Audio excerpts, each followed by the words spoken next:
Hello दोस्तों, आप सभी को गुलाब जामुन जैसी मीठी मीठी नमस्कार। और उसी के साथ आप लोगों का स्वागत है मार्केट के पैचअप या ब्रेकअप शो में। आज की वीडियो काफी ज्यादा इंपॉर्टेंट होने वाली है, बिकॉज जहां पर हम डिस्कस करेंगे। एक तो कल के दिन होने वाली है विष्णु प्रकाश आईपीओ की लिस्टिंग, तो वहां पर क्या रह सकती है लिस्टिंग स्ट्रेटेजी। और उसी के साथ साथ तीन एसएमई आईपीओ जिनकी कल के दिन होने वाली है final date, Basilic Fly, Pramara promotion and Saroja pharma. तो वहां पर क्या हो सकता है final decision for education purpose. और सबसे इंपॉर्टेंट पॉइंट जो मुझे एक क्वेरी आई थी कि सर बेसिलिक फ्लाई मिलना डिफिकल्ट होगा, तो वहां पर हम प्रामरा सरोजा को अप्लाई कर सकते हैं क्या? क्योंकि 2.5 लाख का प्रॉफिट हो चाहे ना हो, लेकिन हमें एटलीस्ट 25,000 का प्रॉफिट तो इनमें हो ही जाएगा। तो वहां पर क्या हमारा माइंडसेट बनता है, तो उसको भी हम डिटेल में स्टडी करने की कोशिश करेंगे, और इसीलिए ये वीडियो काफी इंपॉर्टेंट होने वाली है। और उसी के साथ साथ कुछ इंपॉर्टेंट स्टॉक्स को भी चेकआउट करेंगे, और साथ ही साथ देखेंगे कल के दिन निफ्टी में क्या रह सकती है हमारी स्ट्रेटेजी। और फाइनली फिन निफ्टी की होने वाली कल के दिन एक्सपायरी, तो वहां पर भी क्या रह सकता है फिन निफ्टी में। अगर हम विष्णु प्रकाश आईपीओ की बात करते हैं सबसे पहले, बिकॉज इसकी होने वाली कल के दिन लिस्टिंग। पर्सनली मुझे जहां पर कोई भी आईपीओ अलॉट नहीं हुआ है, एक्चुअली मेरी किस्मत है जहां पे काफी दिनों से बिगड़ी हुई है। जो भी अच्छा खासा आईपीओ होता है वो मुझे अलॉट ही नहीं हो रहा, आई डोंट नो व्हाई। लेकिन वक्त से पहले किस्मत से ज्यादा आज तक ना कभी किसी को मिला है ना मिलेगा। लेकिन फिर भी अगर ये आईपीओ मेरे पास होता तो इसमें मेरी सिंपल सी लिस्टिंग स्ट्रेटेजी रहने वाली थी कि जैसे ही आईपीओ लिस्ट होता है वहां पर मैं 50% क्वांटिटी को बुक करके बाकी 50% क्वांटिटी को पहले 15 मिनट के लो पर इजीली ट्रेल करने वाला हूँ। ये मेरी लिस्टिंग स्ट्रेटेजी इसमें होने वाली थी। क्या आप लोगों को ये आईपीओ लोड हुआ है या नहीं हुआ, मुझे कमेंट करके जरूर बता दीजिएगा। और उसी के साथ साथ आप लोग एक बार अपने फाइनेंशियल एडवाइजर से जरूर कंसल्ट कर लीजिएगा इस आईपीओ में कोई भी एक्शन लेने से पहले।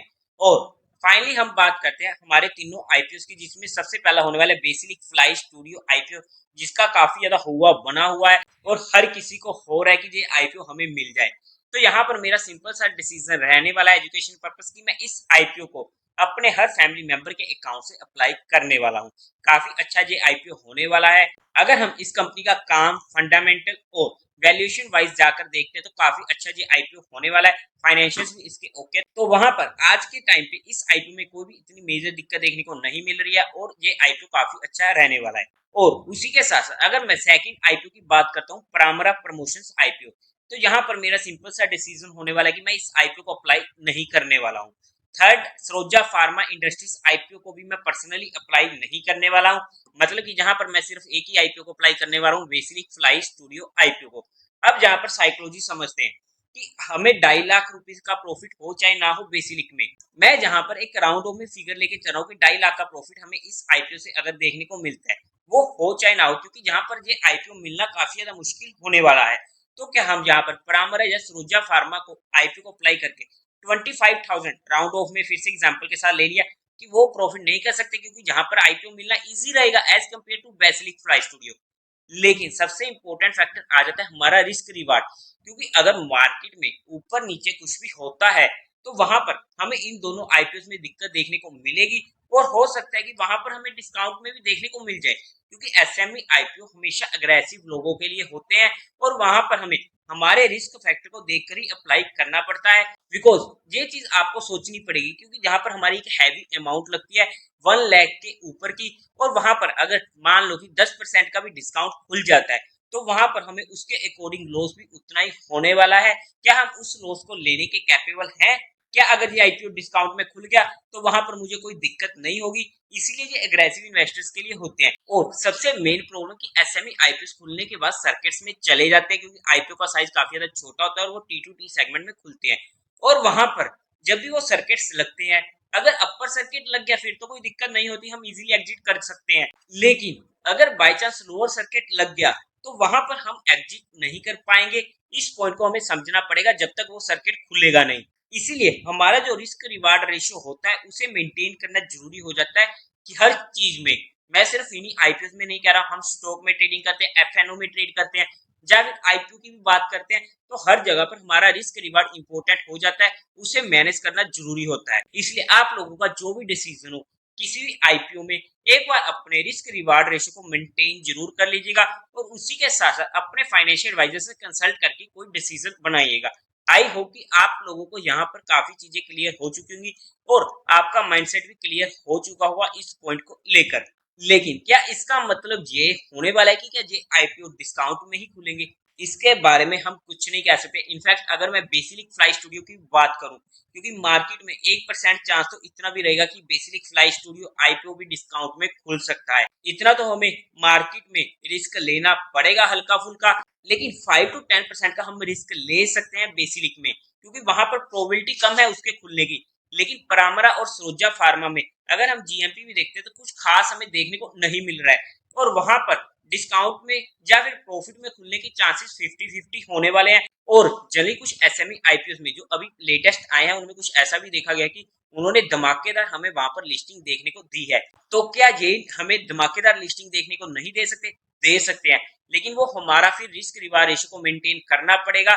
यहाँ पर हमारा थोड़ा सा रिस्क इंक्रीज हो जाता है, तो आप लोगों को वो रिस्क मेंटेन करके कोई डिसीजन बनाना पड़ेगा। मेरा रिस्क फैक्टर परामरा प्रमोशन और सरोजा फार्मा में फिट नहीं बैठ रहा है, तो जहां पर मैं इनको क्लियरली अवॉइड कर रहा हूं। चाहे कि आईपीओ डबल ही क्यों ना हो जाए, मुझे उससे कोई फर्क नहीं पड़ता। लेकिन सबसे पहले आ जाता है हमारा रिस्क रिवार्ड, और उससे ज्यादा इंपॉर्टेंट हो जाती है हमारी मेंटल और हेल्थ की, क्योंकि वहां पर हमारी जो साइकोलॉजी बनती है, हम टेंशन में आ जाते हैं और बार बार देखते रहते हैं डेली का डेली जीएमपी, और जब तक वो आईपीओ लिस्ट नहीं होता हमें टेंशन होती रहती है। तो मैं वो टेंशन भी लेना नहीं चाहता। तो आई होप कि हमने काफी चीजें जहां पर डिस्कस कर ली है, और इसी पॉइंट्स की वजह से जहां पर ये वीडियो भी थोड़ी सी लंबी हो चुकी है, बट इंपॉर्टेंट क्वेरी आई थी और इंपॉर्टेंट चीजें भी डिस्कस करनी जरूरी थी इस क्वेरी को लेकर। तो आई होप कि हमने यहाँ पर सारे पॉइंट्स क्लियर कर दिए हैं। अब अगर हम बात करते हैं कुछ इंपॉर्टेंट स्टॉक्स की, उससे पहले आप लोगों को म्यूचुअल फंड में या इंश्योरेंस सेगमेंट में कोई भी हेल्प चाहिए हो या आपकी कोई भी क्वेरी हो, तो आपको डिस्क्रिप्शन में मेरा नंबर मिल जाएगा, आप मुझसे कांटेक्ट कर सकते हैं। आपकी क्वेरी को जल्दी से जल्दी सॉल्व कर दिया जाएगा। उसी के साथ साथ आप लोग हमारा टेलीग्राम चैनल भी ज्वाइन कर सकते हो। टेलीग्राम चैनल का लिंक भी आपको डिस्क्रिप्शन में मिल जाएगा, या फिर आप direct market love affair search करके वहां से भी ज्वाइन कर सकते हैं। सबसे पहला स्टॉक हमारे पास होने वाला है FCL, यानी कि फिनियोटेक्स केमिकल। अगर मैं स्टॉक की बात करूं, इसने अच्छा ब्रेकआउट हमें जहां पर देखने को मिला है। ये इसका कप विद हैंडल का पैटर्न बना था, जहां पर आप लोग चेकआउट कर सकते हो इसका कप विद हैंडल। ये रहा इसका प्यारा सा कप और ये हैंडल, जिसका ब्रेकआउट इसने आज के दिन हमें देखने को मिला अच्छे वॉल्यूम्स के साथ। और आप लोगों को टेलीग्राम चैनल पर भी अपडेट कर दिया था, और इमीडिएट भी हमें अच्छी मूवमेंट मिल चुकी है। अगर देख कल के दिन भी 344 का लेवल क्रॉस करता है, तो वहां पर भी हमें 2 से 3% की मूव मिल सकती है। ट्रेडिंग परस्पेक्टिव हमारा स्टॉप लॉस आधे परसेंट से ज्यादा का नहीं होना चाहिए, और ब्रेकआउट रिट्रेस करने आता है तो हमारे फोकस में रह सकता है। इंपोर्टेंट स्पॉट हमें मिलेगी इसमें 300 के पास। सेकंड स्टॉक होने वाला है हमारे पास परसिस्टेंट सिस्टम। ये स्टॉक मुझे याद है कि हमने यहाँ पर डिस्कस किया था, और इंपोर्टेंट एवरेज पर घूम रहा था। वहां से एक बार हमारा स्टॉप लॉस हिट हुआ, लेकिन फिर से हमें मूव मिली, फिर से ये दिक्कत में आया आईटी सेक्टर की वजह से, क्योंकि ग्लोबली वहां पर दिक्कत देखने को मिली थी। लेकिन इसने क्या ही जहां पर प्यारी क्रॉसओवर भी दी और हमें दोबारा से एंट्री भी दी, और इसका जो ब्रेकआउट का लेवल था आप लोगों के साथ उस टाइम पे डिस्कस हुआ था, और वहां से तो इसने ब्रेकआउट दिया जहां पर हमारी सेकंड एंट्री हो चुकी थी और इमीडिएट भाग चुका है। अब ये एक्सटेंडेड स्टॉक हो चुका है, कभी भी रिट्रेस करने आता है तब ये हमारे नोटिस में रह सकता है, अदरवाइज हम इसको इजीली ट्रेड कर सकते हैं। नेक्स्ट स्टॉक होने वाला है AIA इंजीनियरिंग। अगर मैं इस स्टॉक की बात करूं तो ये अपनी इंपोर्टेंट स्पॉट पर आ चुका है।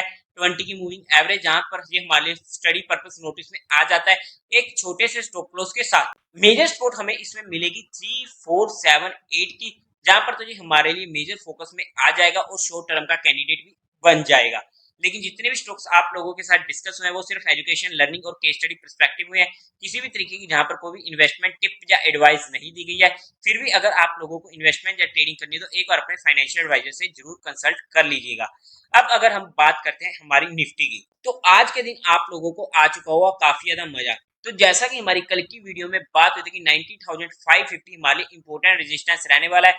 मार्केट खुलती है हमारे रेजिस्टेंस के पास और हमें इमीडिएट मूव मिल चुकी थी, लेकिन ये हमारे लिए इंपॉर्टेंट रेजिस्टेंस था कल के लिए, और इसके ऊपर 1 घंटा मार्केट रुक जाती है और ये हमारे लिए बन जाता है स्पॉट, और वहीं से ही हमें मूव भी देखने को मिला। मतलब कि एक अच्छा मूव हमें यहाँ पर देखने को मिला है। अब अगर हम बात करते हैं कल के लिए, तो अगर मार्केट कल के दिन 550 का लेवल क्रॉस करके ऊपर की साइड सस्टेन करता है, देखो 550 का लेवल काफी ज्यादा इंपॉर्टेंट होने वाला है, और उसके ऊपर जब तक सस्टेन नहीं करती तब तक के लिए हमें मार्केट में एक दिक्कत देखने को मिलेगी। हाउएवर आज की क्लोजिंग अच्छी रही है, प्राइस वॉल्यूम एक्शन भी हमें अच्छा देखने को मिला है, लेकिन ये काफी इंपॉर्टेंट लेवल होने वाला है, इसलिए इसके ऊपर सस्टेन करना जरूरी है। इमीडिएट सपोर्ट हमें कल के लिए मिलेगी 19,420 के पास की, जो हमारे पास इंपॉर्टेंट कल के लिए सपोर्ट बन चुकी है।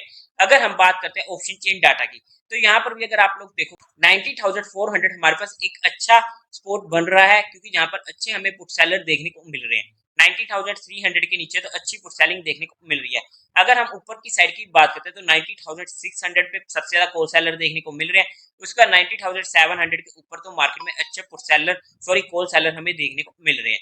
बट हमें हमारे इंपोर्टेंट लेवल्स को नोटिस में रखना है। 90,550 90,400 के नीचे हमें मार्केट में दिक्कत देखने को मिलेगी, और वहां पर अगर उसके नीचे जाकर सस्टेन करते तो हमारे शॉर्टिंग की अपॉर्चुनिटी जनरेट होगी। और अगर मार्केट हल्का सा गैप अप ओपन होता है और वहां से 550 का लेवल तोड़ता है, तो अगर हमारी वहां पर एंट्री होती है तो हमारा स्टॉप लॉस 20 पॉइंट से ज्यादा का नहीं होना चाहिए। सिमिलरली अगर यहीं पर खुलती है और वहां पर अगर ऊपर की साइड जाकर सस्टेन नहीं करते, तब भी हम जहां पर एक बार के लिए शॉर्ट अटेम्प्ट कर सकते हैं, लेकिन हमारा स्टॉप लॉस 570 से ज्यादा का नहीं होना चाहिए। अगर मार्केट 550 के ऊपर सस्टेन करना शुरू कर देती है, तब हमें हमारी पोजीशंस को भी चेंज करना पड़ सकता है। हो सकता है फर्स्ट हाफ मार्केट कंसोलिडेट कर जाए, और उसी के साथ साथ एक बार के लिए हम अगर फिन निफ्टी को भी देख लेते हैं। तो अगर हम फिन निफ्टी की बात करते हैं तो टेक्निकल बेसिस पर जो हमारे पास रेजिस्टेंस निकल कर आ रहा है वो निकल कर आ रहा है 90,875 का। 90,900 आप राउंड ऑफ में मांग सकते हो, जो हमारे पास इंपॉर्टेंट रेजिस्टेंस होने वाला है। इमीडिएट स्पोर्ट हमें मिलेगी 90,700 की, जहां पर इसने आज के दिन भी स्पोर्ट पकड़ने की कोशिश करी है। मेजर स्पोर्ट तो हमें मिलेगी इसमें 560 के पास। लेकिन फिर निफ्टी में भी अगर हमारी कहीं पर भी एंट्री होती है तो हमारा स्टॉप लॉस फिर से 20 पॉइंट से ज्यादा का नहीं होना चाहिए। लेकिन 20 पॉइंट से स्टॉप लॉस से ज्यादा मैटर करेगा आपका प्रीमियम, कि आपको प्रीमियम का स्टॉप लॉस लेना पड़ेगा, क्योंकि हो सकता है कि मार्केट कंसोलिडेट करता रहे और वहां पर प्रीमियम ईटिंग हो जाए। तो वहां पर आपको प्रीमियम को भी देखना पड़ेगा कि आपका प्रीमियम इतना ज्यादा ना टूट जाए कि आपको स्टॉप लॉस भी लेने में दिक्कत आए। तो आपको उसके अकॉर्डिंग मैनेज करना पड़ेगा अपना रिस्क फैक्टर। अगर हम नए इन्वेस्टर हैं या ट्रेडर हैं और हमें डर लगता है, तो हम फिन निफ्टी को अवॉइड कर सकते हैं, वो हमारे लिए सबसे बेस्ट हो जाता है। और उसी के साथ साथ एफआई और डीआई डाटा भी अपडेट हो चुका है, तो वहां पर अगर हम चेकआउट करते हैं तो एफआई ने 3360 करोड़ की सेलिंग करी है, वहीं पर डीआई ने 2560 करोड़ की बाइंग करी है। तो देवी और सज्जन, उम्मीद है आप लोगों को ये वीडियो अच्छी लगी होगी। थोड़ी सी लंबी हो चुकी है, तो इस वीडियो को लाइक कीजिएगा, शेयर कीजिएगा और साथ ही साथ चैनल को सब्सक्राइब करें। हर हर महादेव।